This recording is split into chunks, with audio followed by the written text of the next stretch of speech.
Сейчас вот первый раз заболел, да? За все лето? Да, за это время. Одышка бывает? Да, есть.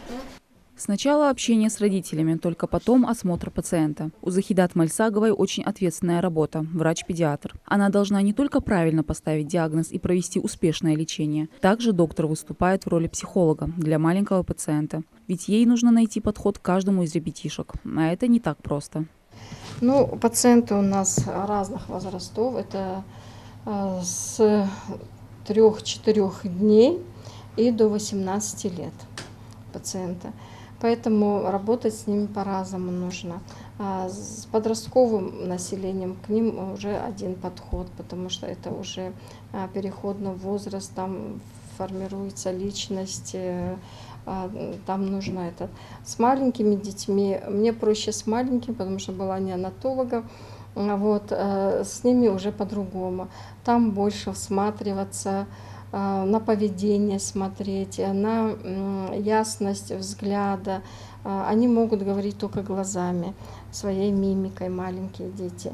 Захидат более 20 лет работает в медицине. Окончила Астраханский мединститут. После работала неонатологом и в родильном отделении.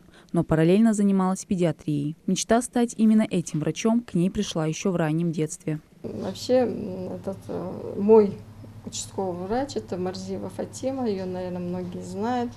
И она как бы мне была примером всему. Поэтому я и выбрала, наверное, медицину. Иногда бывает, ребенок не хочет тому или иному врачу, не доверяет он. А вот мне она очень нравилась, я ей доверяла, мне нравилось, как она работает. Мне нравилось, ну, в общем, все в ней нравилось. Да? Значит, она с костюма, с ее колпака, вот, халата ее, вот, ну, так вот получилось. В этой амбулатории селения Троицкое Захидат работает с 2020 года. Пришла по программе «Земский доктор», которая входит в национальный проект здравоохранения. Медикам, участвующим в ней, необходимо проработать 5 лет в селе с населением до 50 тысяч человек. А приятный бонус – поддержка от государства в 1 миллион рублей. Программа «Земский доктор», она, я так думаю, она направлена на то, чтобы там, где нету врачей, привлекать специалистов.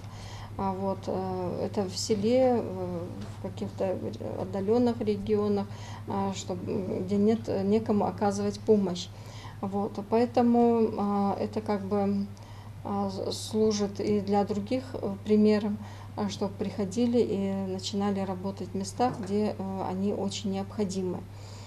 Это, конечно, и работа с участком, это нужно и выезжать, и на дом нужно выезжать, и на вызова, и в поликлинике работать.